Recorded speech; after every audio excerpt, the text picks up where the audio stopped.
777 et Antoine Chabert qui est instructeur sur cet avion. Et puis vous avez aussi Éric Prévost qui a monté cette manip.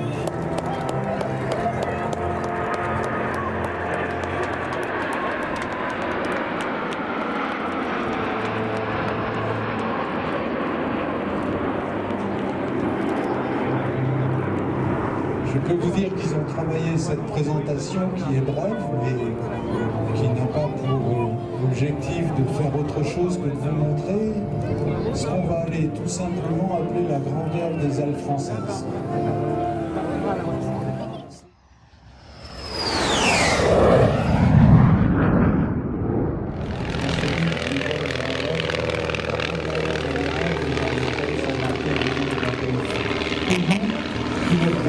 Chez Louis Blériot.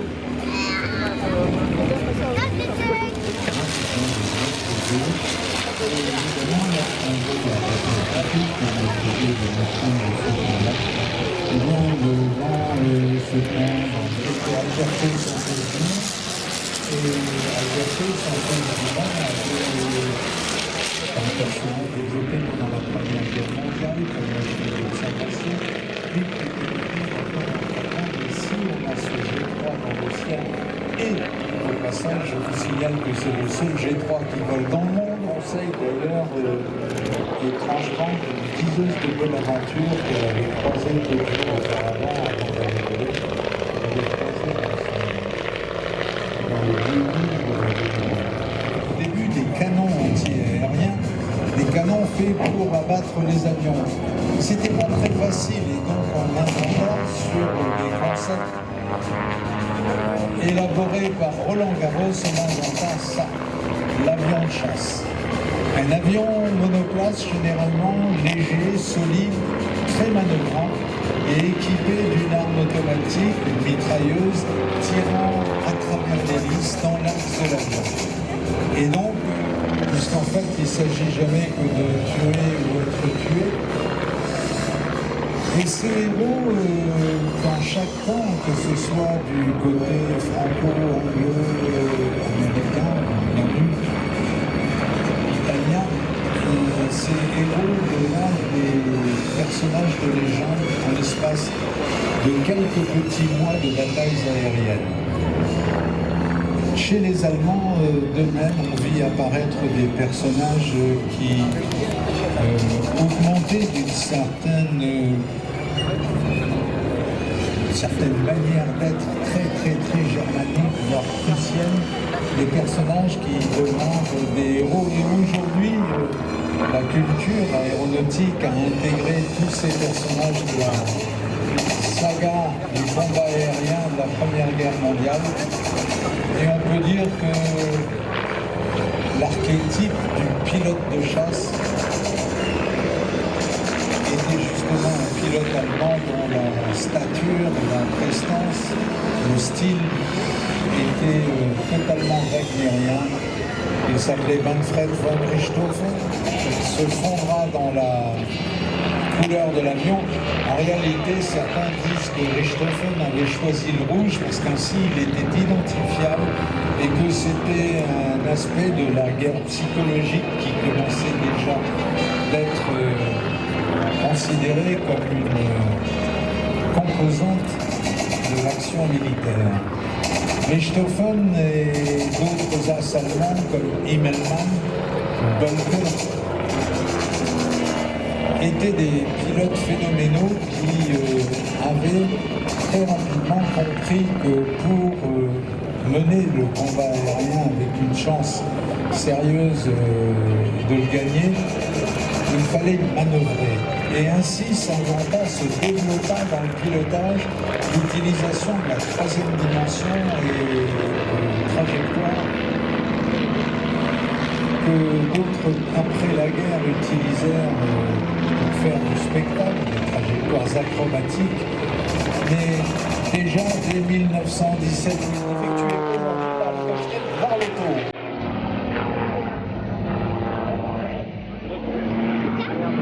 Le capitaine Varlotto, qui n'est plus à présenter dans le domaine de la voltige, ni plus ni moins que le commandant de l'équipe de voltige de l'armée de l'air, pilote de chasse, 4000 heures de vol, de très nombreux titres en voltige à haut niveau.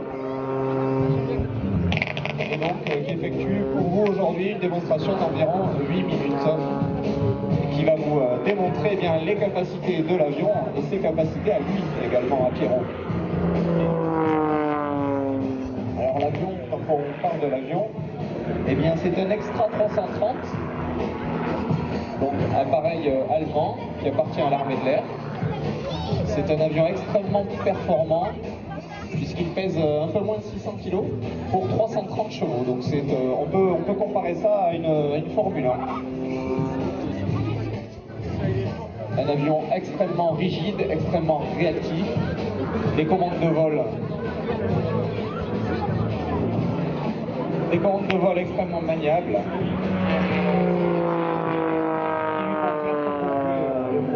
Des performances indéniables. Vous nous parliez de compétition. Comment se déroulent les compétitions de voltige arrière? Alors une compétition de voltige arrière, eh bien, on peut comparer ça un petit peu à du patinage artistique, puisque c'est un sport qui est jugé. Donc il y a plusieurs juges qui sont au sol, qui jugent les performances des concurrents. Les concurrents peuvent faire évoluer leur appareil dans un volume de 1 km3 au sol. Les juges sont au pied de ce volume et notent eh bien, chaque figure à l'aide de critères très précis et très normés. Combien de démonstrations auront chaque année? Eh bien, l'équipe de voltige de l'armée de l'air participe à environ une quarantaine de meetings par saison, donc par an. Donc là, on parle de meetings, donc de shows aériens. Mais elle participe également compétition à tous les niveaux. Donc les pilotes affectés au sein de l'équipe de voltige de l'armée de l'air sont tous d'anciens pilotes opérationnels, donc soit chasse, soit transport. Ils ont tous une certaine expérience dans le domaine opérationnel et effectuent eh bien, pendant quelques années cette mission parallèle d'ambassadeur de l'armée de l'air. Alors on l'a dit tout à l'heure, cette mission d'ambassadeur tisse un lien fort entre l'armée, la nation et son armée.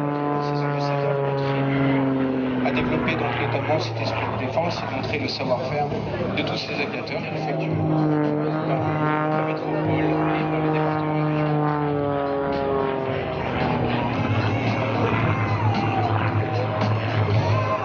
Alors ces compétitions de voltige ont lieu dans un box, il me semble. Pourriez-vous nous expliquer comment se déroule la compétition? Voilà, donc j'en parlais un petit peu tout à l'heure.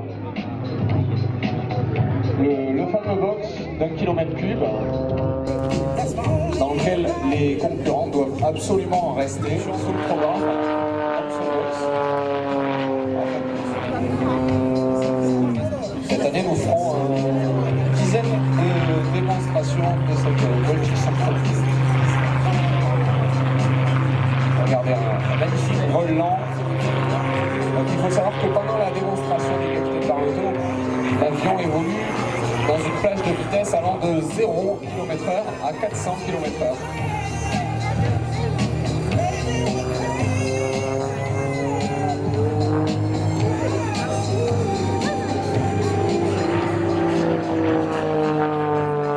Alors, vous pouvez observer le taux de roulis de l'Extra.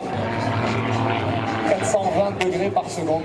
Le taux de roulis, donc c'est la vitesse à laquelle l'avion fait un tour sur lui-même, sur l'axe du fuselage, lorsqu'il fait un tonneau.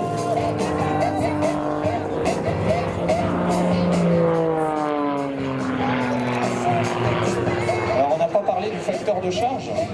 L'appareil résiste à plus d'IG et moins d'IG, là sur la démonstration. Alors, on va faire une petite pause. Je crois que le capitaine Varlotto veut vous parler. Et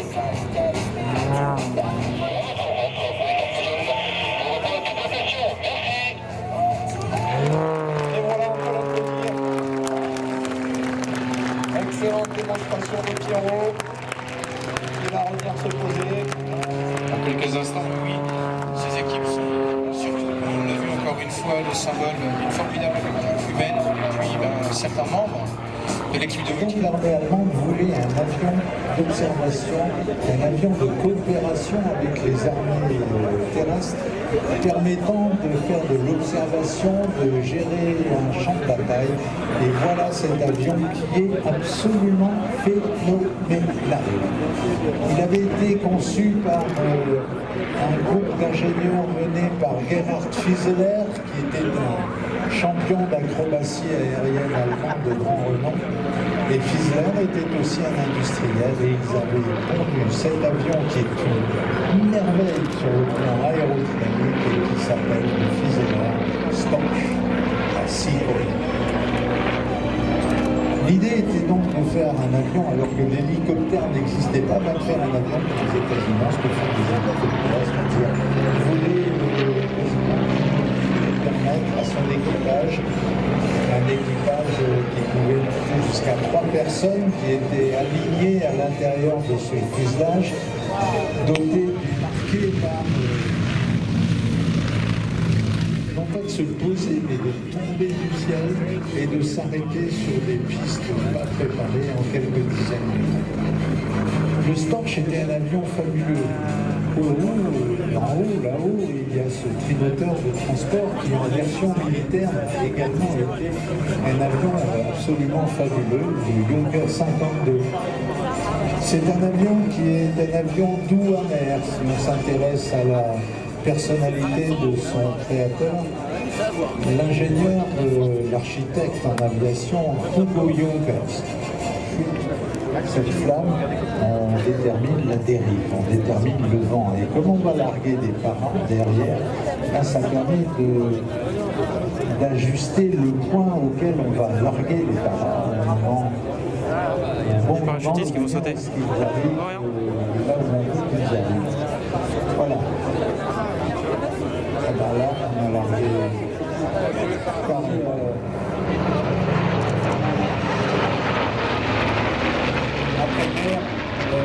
Celui qui a gagné la guerre contre Jean-Luc Chrétien et Patrick Baudry. Ensemble, on était à Moscou avec Chrétien et Baudry, on était déguinés à la Maison de France, au bord de la rivière, au bord du fleuve. Et j'ai dit oui, j'ai fait une Normandie, le chauffeur a appelé et c'est vrai. C'est pas des mots, c'est véritablement quelques dizaines de pilotes français ce matin. L'amiral américain qui commande la flotte basée aux Hawaï part faire son golfe dominical et soudain, traversant l'île et dégringolant sur tous les aérodromes et surtout sur la rade de Pearl Harbor où est basée la flotte américaine du Pacifique, voici ce qui arrive.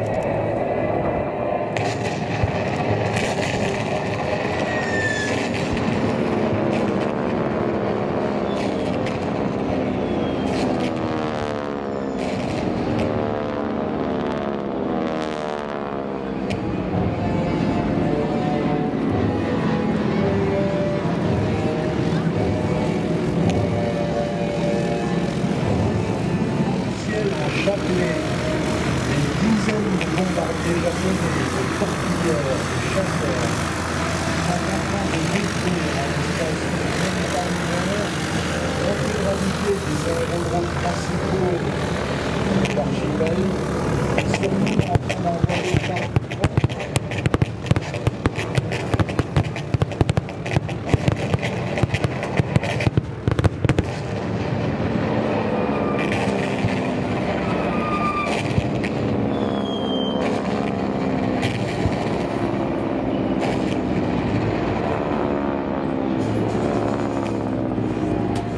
la flotte du Pacifique américaine.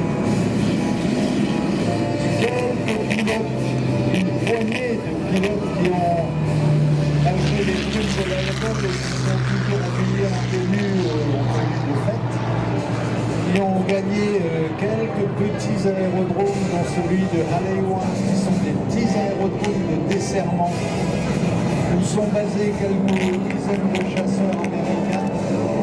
Ces pilotes ont réussi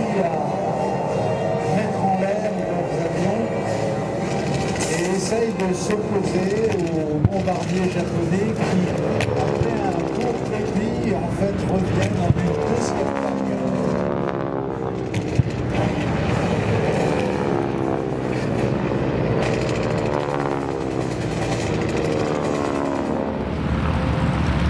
Et lorsque Yamamoto avait reçu les résultats du raid sur Pearl Harbor, peu lui importait de savoir que les cuirassés comme Arizona avaient été renvoyés par le fond, parce que ce combat, il n'y avait pas de porte-à-faux américain dans le port de Pearl Harbor.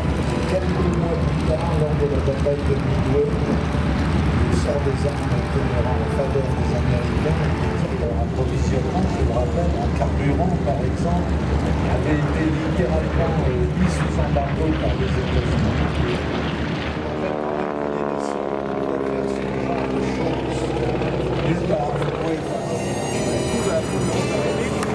Sur Blaine, il a dit sa part, bien sûr, ta mère.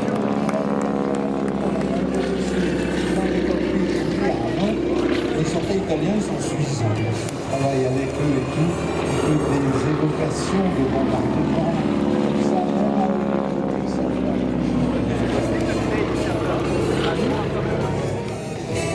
C'est pas tout à fait n'importe quel aviateur.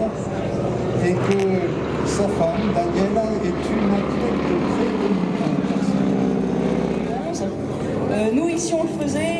Lorsqu'on décollait, j'étais déjà attachée. Et par contre, c'était pour l'atterrissage que je voulais au radar.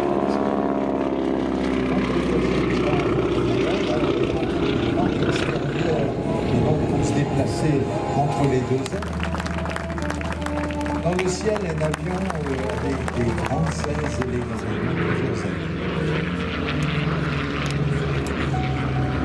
Certes, mais aussi camp de concentration, alors que Daniela et Emiliano sont en train de défiler devant nous,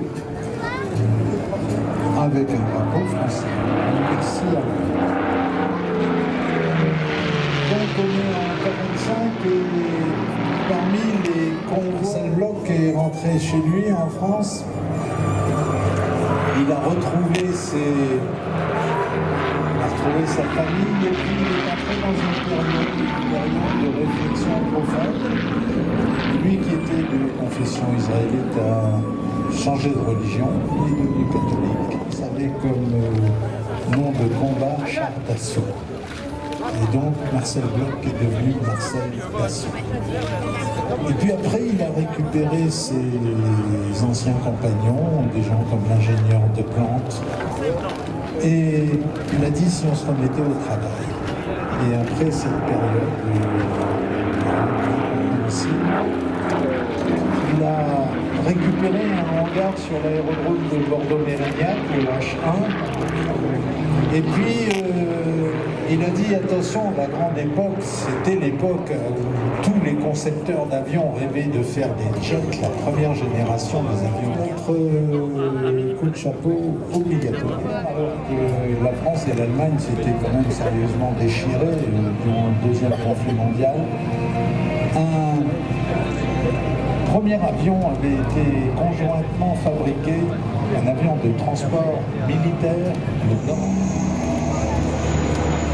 a été créé.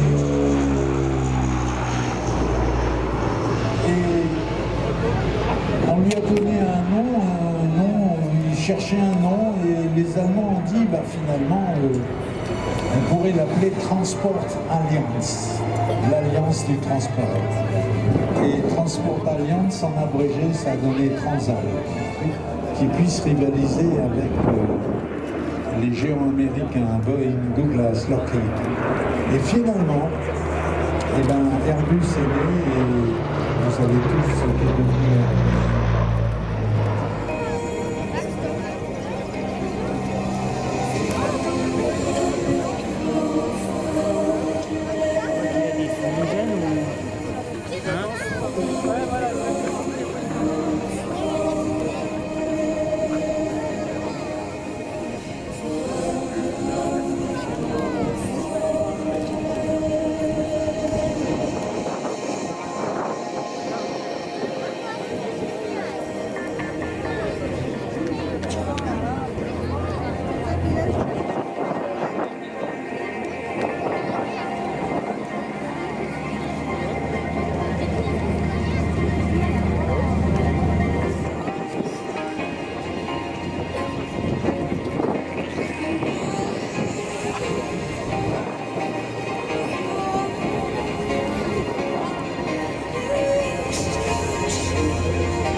Et si vous êtes pilote, vous allez apprécier ce que nous, on trouve être le plus beau, cette prise de terrain.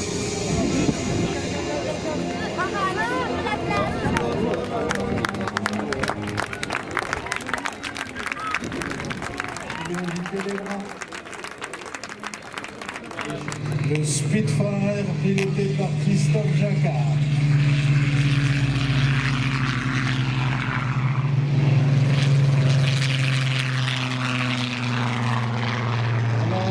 L'ingénieur en chef chez Supermarine s'appelle Reginald Mitchell. Et lui, il ne deviendra pas seul parce qu'il est emporté par un institut, car à l'époque, le bureau d'études, c'était une de toute cette équipe qui connaissait. Pourtant, l'avion va être un symbole.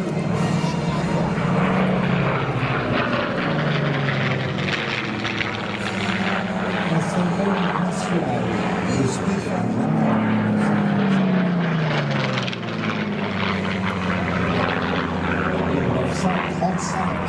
La table ronde, ils avaient baptisé ce moteur le Merlin. Le Merlin l'Enchanteur. Reg Mitchell, au milieu des années 35, avait appris qu'il avait un cancer et à l'époque, on ne savait pas ce qu'on dessin. Donc Mitchell, parce que c'était dans son tempérament, s'était mis à travailler sur ce projet d'avion de chasse,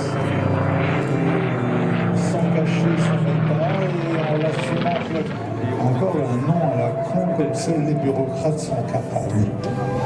Mais finalement, Mitchell était parti à ce moment-là.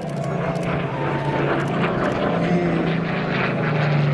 ce qui est bien passé, c'est que le Spit est devenu un symbole pour tout le peuple anglais, seul pays à l'époque à résister en Europe à l'expansion nazie, et bien pour le peuple anglais au moment de la bataille d'Angleterre en 1940, le Spit était devenu un symbole absolu.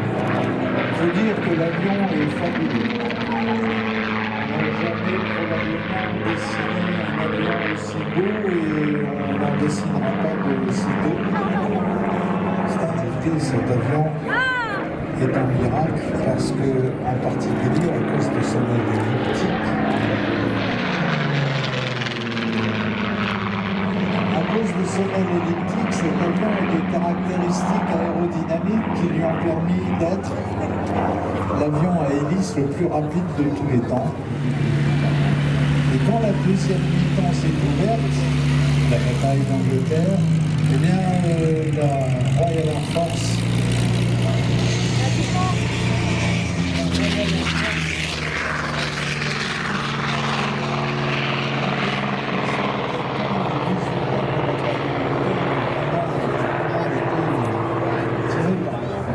qui disait que les Allemands ont perdu la bataille d'Angleterre sans le savoir, mais les Anglais ont gagné la bataille d'Angleterre sans le savoir. Britannique, les Anglais étaient incapables industriellement de suivre les besoins de production d'avions imposés par le rythme de la guerre, et donc les Anglais voulaient acheter des P-40 aux États-Unis. Ils sont allés voir la firme North American Aviation à Los Angeles, ils ont dit on voudrait fabriquer des P-40. Et North American a dit on n'est pas question, on a continué à vous offrir. Et ils leur ont parlé d'un projet de chasseur révolutionnaire qui s'appelait le P-51 Mustang. Le Mustang est une collection de Christian et piloté par George Perez, le club français des pilotes américains, et par un savant hongrois, une fabuleuse aérodynamicien installée aux États-Unis avec une aile hongroise et avec un moteur anglais dans le nez, qui est devenu le chasseur probablement le plus emblématique de l'histoire de l'aviation, le Mustang.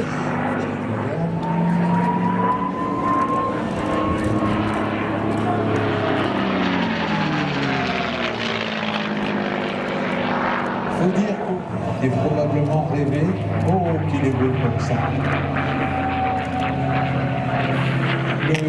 pilote en question s'appelle Paul. Ils ont remplacé la silhouette de l'avion par celle d'un petit cheval. Juste.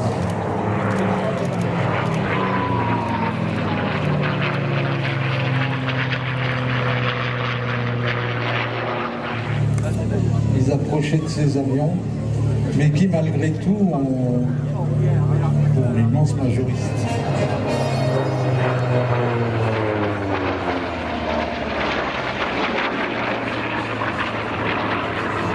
On a vu il y a quelques instants, dans son Spitfire. Bookie Bookie, le quatrième du nom, rentre à la maison, piloté par George Pérez. Et dans le ciel, donc, Lucy Fury.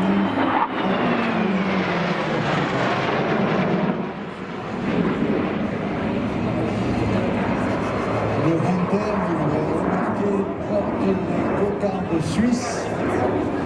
Et c'est logique car les Hunters survivants en Europe et qu'on peut voir voler comme avion de collection actuellement sont en majorité des Hunters suisses. Et celui-là est piloté par un personnage truculent, on va dire, en couleur, qui a été, lorsqu'il était jeune pilote de chasse, une des étoiles de l'aviation militaire suisse, comme celui-là, par entre autres la marine australienne, qui a envoyé des Sea Fury totalement semblables et plus réussis.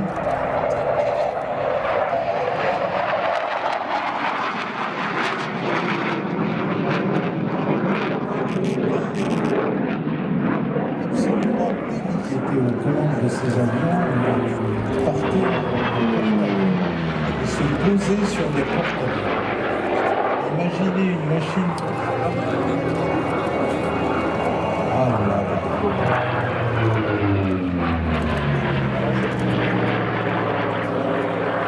Une leçon.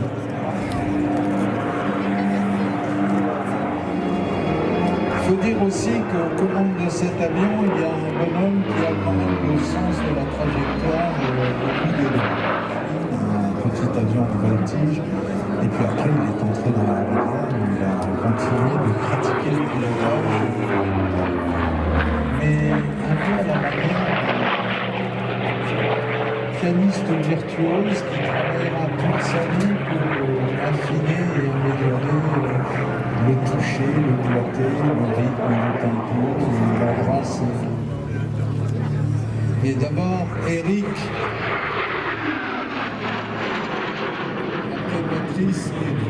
Eric Hertz. Le personnage, je disais qu'Eric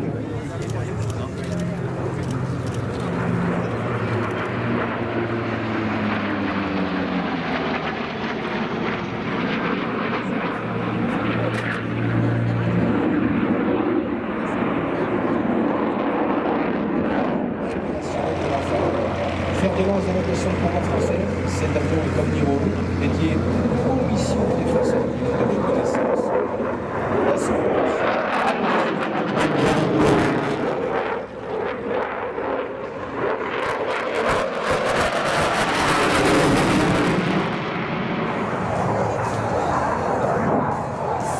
C'est pas ça.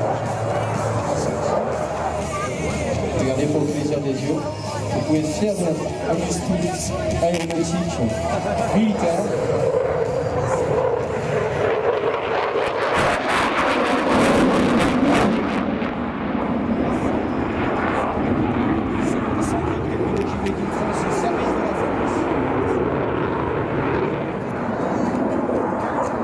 Là, vous pouvez apercevoir ces deux couleurs orangées, il s'agit de la piste pollution, celle-ci.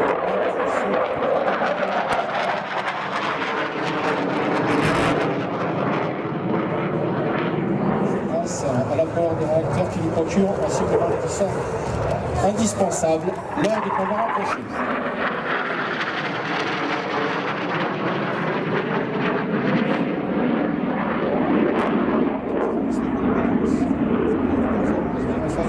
Peut-on confirmer?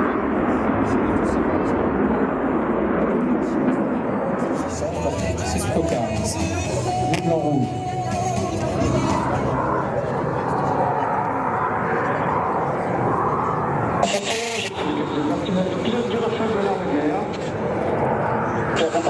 vraiment notre compagnie. Et on tenait à remercier l'organisation pour ce fantastique meeting. Merci pour nos amis anglais.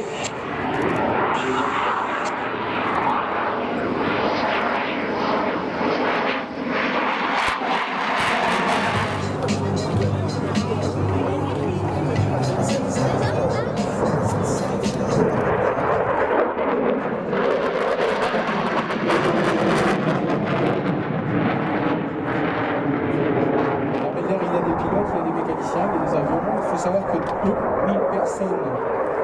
2000 postes sont à pourvoir cette année.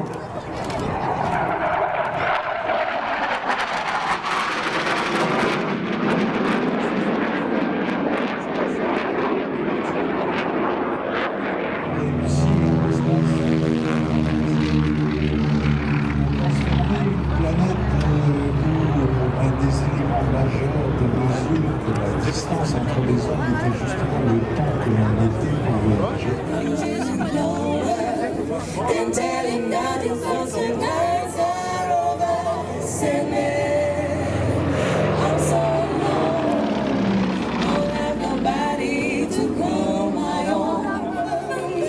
Mr. Sandman, bring me a dream, make him the cutest that I've ever seen.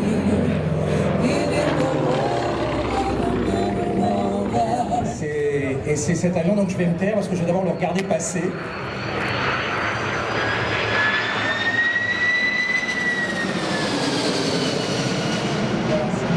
C'est l'avion que j'ai jamais fait Airbus, c'est la 330, c'est la version 300, c'est la plus grande, 60 mètres d'envergure, 235 tonnes au maxi décollage, et nos 3 pilotes vont faire 3 passages au-dessus de vous.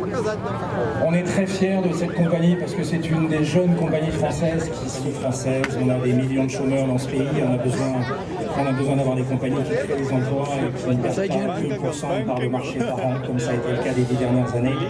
Donc c'est en avant-marche et c'est une bataille. C'est une bataille que nous allons gagner. Il suffit de regarder l'avion qui va arriver sur notre gauche. Je vais encore une fois le laisser passer en silence pour que vous puissiez entendre les 2 énormes General Electric qui sont sous ses ailes. Les autres avions des Rolls-Royce, mais les General Electric c'est bien aussi.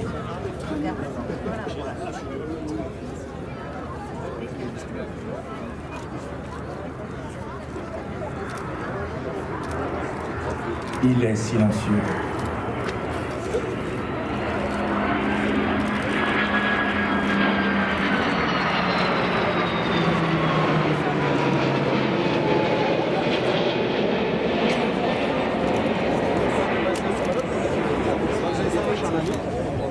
Vous voyez, c'est aussi ça la révolution de l'aviation civile. Beaucoup de gens nous parlent de la nuisance sonore. C'est important de partager ça avec vous. Je suis né à...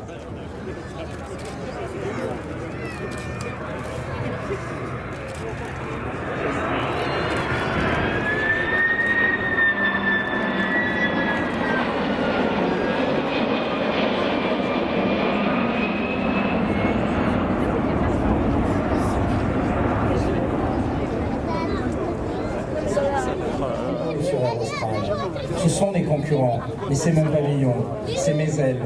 Et c'est ça qu'on vous montre aujourd'hui.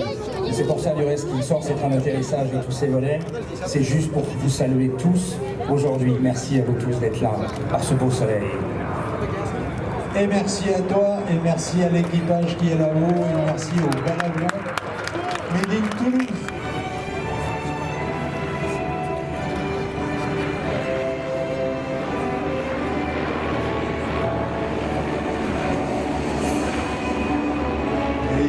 Tous à plat alors que seul le papa s'est penché dans le virage. Il va falloir leur apprendre à piloter la possibilité qu'on a de voir depuis cette hauteur. Alors que monter dans le ciel, pas monter au ciel, monter dans le ciel, ça permet de voir tellement plus loin.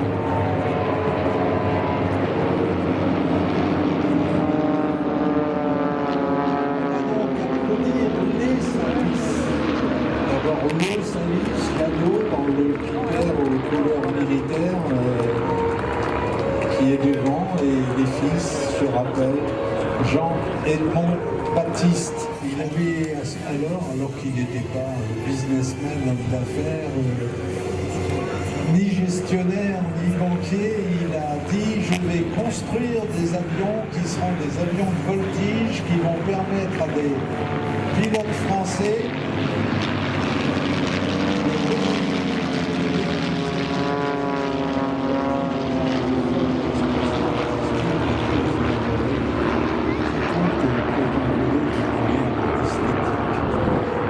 Auguste Mullery a créé sa société à Bernay et l'a développée avec beaucoup de fumeur. La patrouille était partout.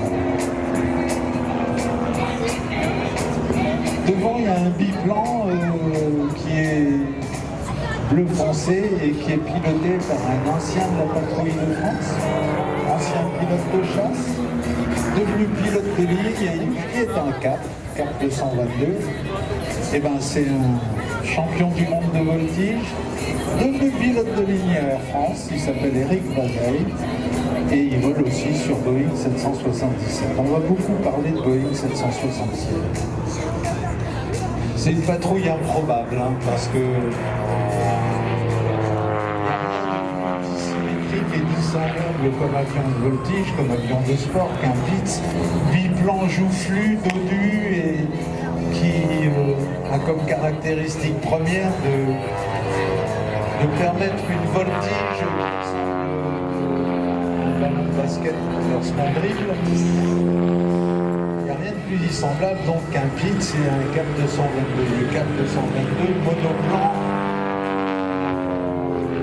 relativement non pas austère mais un avion raide, un avion qui vole droit, un avion alors que le PIC, s'il enroule, il fait des totalement différentes. Le Cap 222 est une classe qui devait permettre d'aborder la compétition au plus haut niveau. Il n'y en a eu qu'un prototype, c'est celui-là, d'ailleurs, il est toujours intitulé prototype. Et c'est un avion qui est tout à fait dans la lignée des avions de voltige aujourd'hui, sauf qu'il n'a pas été développé et évolué. Il tourne vite, il est extrêmement rapide.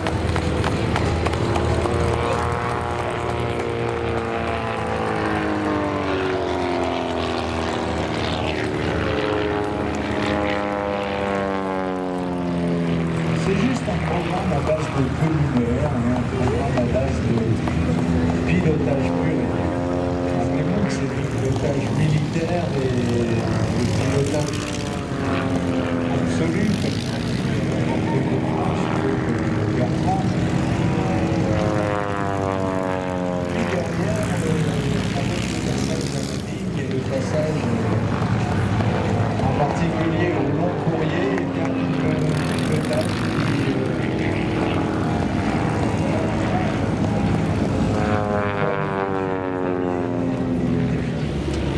donc dans le ciel, nous avons deux planeurs qui sont relativement planeurs le plus basique qu'on puisse imaginer. Machine de faible envergure avec pas de fuselage en matière aérodynamique, mais simplement une poutre. Il n'y a vraiment pas plus simple.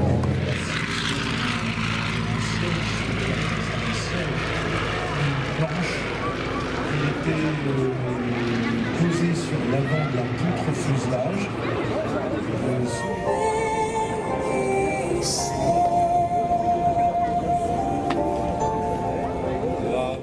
Dans le Pilatus B4, donc Denis Hartmann au-dessus de nous et dans le SG-38 venant de très très loin, il est toujours assis sur sa planche. Eh bien, c'était le chef pilote du centre. Et Denis, lui, dans le Pilatus, il faut croire que ça pompe, malgré le fait que il nous a habillé sa perte d'altitude depuis l'altitude de largage de 1200 mètres. il semblerait que, ma foi, la masse d'air monte et que l'Opilatus reste en l'air. Magnifique ce SU-38. Ça vous permet de voir ce qu'était le vol à voile dans les années 30.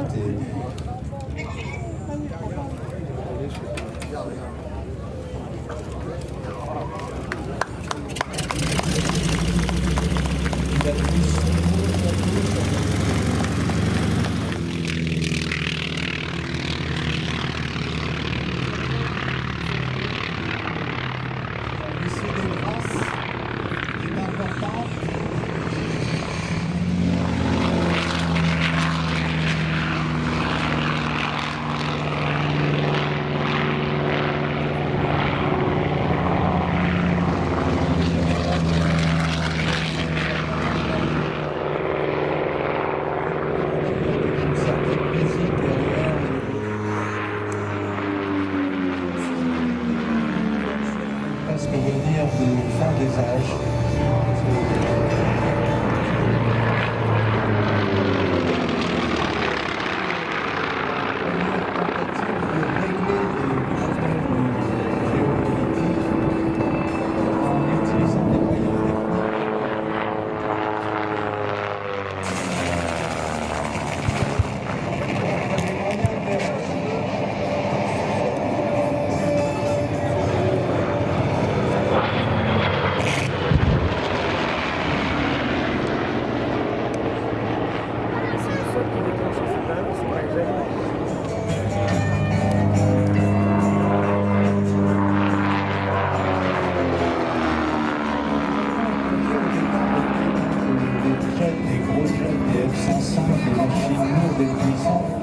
Et petit à petit, on a compris que les services, ils sont mis entre au début de la guerre,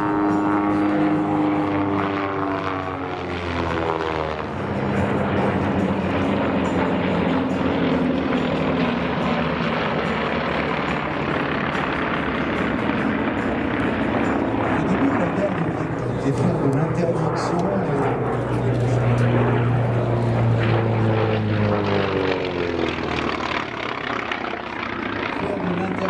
De manière à garder ces naufragés en capacité d'être récupérés par les hélicos lorsque les hélicos, après souvent le voyage assez long,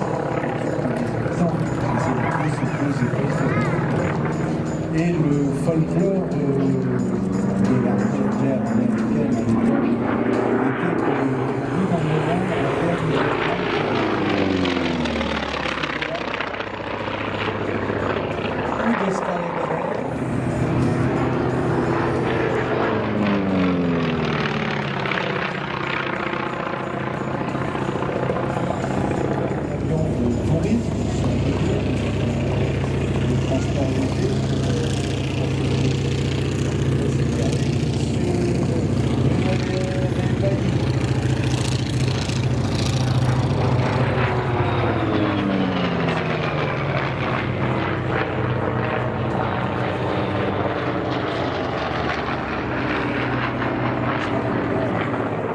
Skyraider est arrivé juste après la fin de la guerre, et donc on n'a jamais été mis en service à ce moment-là. Par contre, il a été utilisé lourdement par les Transtromer.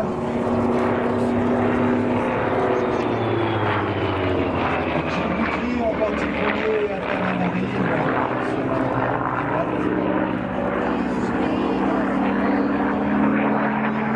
puis, à cause de la guerre du Vietnam, des troupes qui sont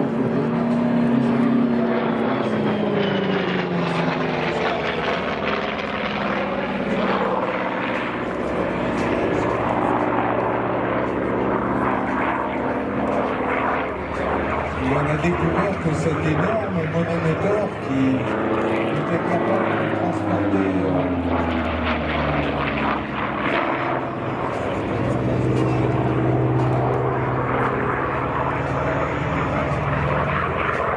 le Skyraider, voici celui de Denelière qui se pose. Le Skyraider transportait plus d'armement, plus de tonnage de bombes qu'un BT-7, un 4 moteurs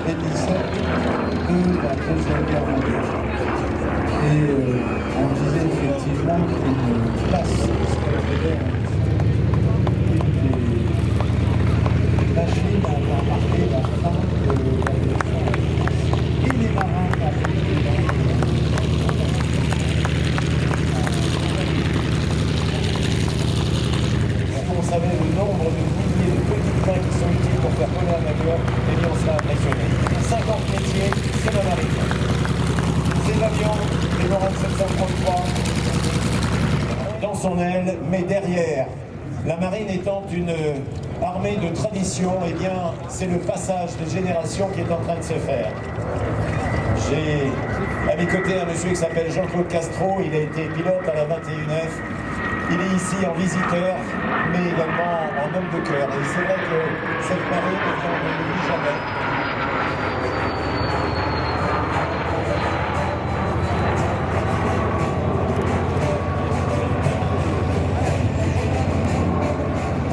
Tradition, mais également les passeurs de savoir, les Morane 733, ces deux avions qui ont été maintenus en état de vol par un marin et un autre pilote qui, lui, a 20 ans, a créé sa propre entreprise. Et puis derrière, un Cap 10. Et ce Cap 10, c'est un outil. Ne le voyez pas comme un avion. Vous voyez, le SFA, c'est-à-dire le service de formation de l'aéronautique, pour la formation des pilotes de ligne, et ces jeunes pilotes qui transpiraient ont transformé le nom de cet avion qui était jaune. Et on va mettre l'empennage en V. Et puis on s'apercevra que lorsque Skidowski, qui est un ingénieur extraordinaire, dans le 22 km/h, à réaction 70 mètres et qu'on va être catapulté en 50, qu'on va passer de 0 à 200 km/h en l'espace de 2 secondes, mais qu'on va également passer de 200 km/h à 0 en l'espace de 3 secondes, eh bien il y a une crosse. Et cette crosse va accrocher l'un des 3 brins qui se trouve sur le porte-avions. On a la chance, la première, on a celle du milieu qui est l'optimisation, et puis on a la dernière chance. Et quand on loupe, eh bien on fait ce qu'on appelle un polter. C'est-à-dire qu'on est pleine puissance au moment où on se pose.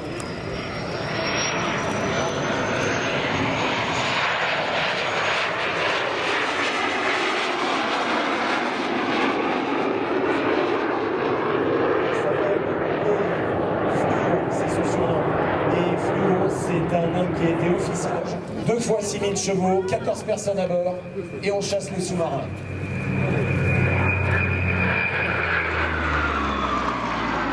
À l'arrière, une énorme pointe. Il n'y a pas de métal, bien au contraire. On est en train de rechercher la différence entre la forme magnétique que l'on va avoir normalement sur cette terre ou sur la mer, et la différence magnétique, de transférer cette cible directement à l'Elysée, d'avoir l'ordre de tirer, et à partir de là, dans l'instantané, de pouvoir envoyer une missile des agents pour la bombe génie au bon endroit. Bien évidemment, on a un radar, on le voit, il est à l'avant, c'est ce promontoire qui descend à l'arrière. On a chacun sa fonction, et cette fonction, c'est aussi d'être radariste. On peut être un très bon, une belle personne à l'intérieur d'un avion capable de résister à des accélérations ou également...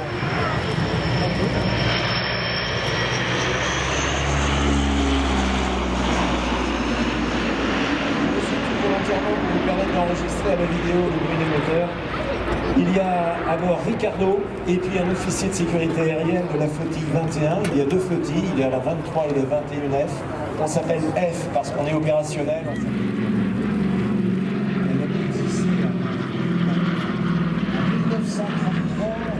La ligne fonctionnait pendant quelques temps, pendant 2 ans, et puis avait repris du service. Et en 1945, à la fin de la guerre, la France avait été remise sur ses rails et c'était une compagnie nationale, une compagnie d'État. Un certain nombre de petites équipes de gens d'Air France étaient partis aux États-Unis en 1946 avec un don fixé dans ce qu'on appelle et il y avait un don pour 12 DC-3. Ils étaient une petite dizaine, ils étaient allés en Arkansas où il y avait des champs, littéralement des champs couverts de DC-3. Et ils avaient ramené 12 DC-3 après quelques semaines, une petite épopée qui ne manquait pas de sel. Les DC-3, comme celui-là, avaient été basés au Bourget, où au Bourget, ils avaient rouvert les lignes et puis avaient suivi d'autres avions, les DC-4. Et finalement, entre le Breguet 14 qui est en train de rouler, le seul Breguet 14, dans un meeting aérien. Mais il y a 2 entités qui...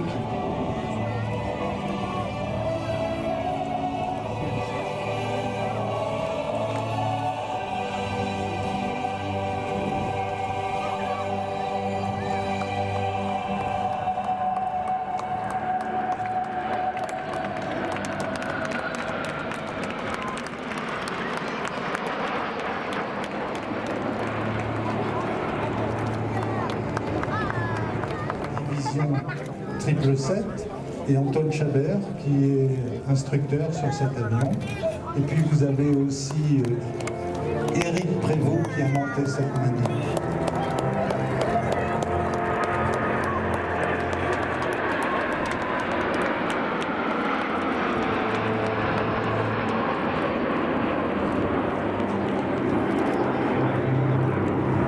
Je peux vous dire qu'ils ont travaillé cette présentation qui est brève, mais qui n'a pas pour objectif de faire autre chose que de vous montrer ce qu'on va aller tout simplement appeler la grandeur des ailes françaises.